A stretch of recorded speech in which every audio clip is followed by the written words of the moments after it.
tänane päev ei olnud kindlasti see, mille järgi me siia tulime.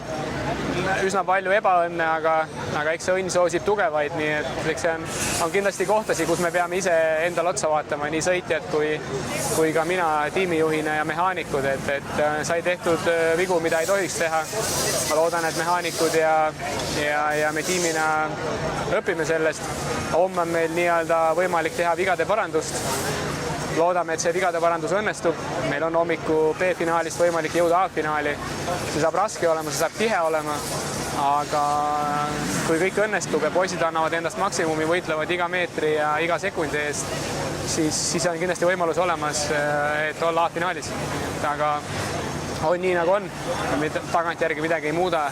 Peame elama homses päevas, mõtlema seda, kuidas homme parim tulemus koju tuua. Nii et kokkuvõttes ma tahaks öelda suur tänu meie toetajatele. Ilma kelleta me siin ei oleks, nii et aitäh teile ja aitäh kogu meeskonnale, kes kaasa panustavad.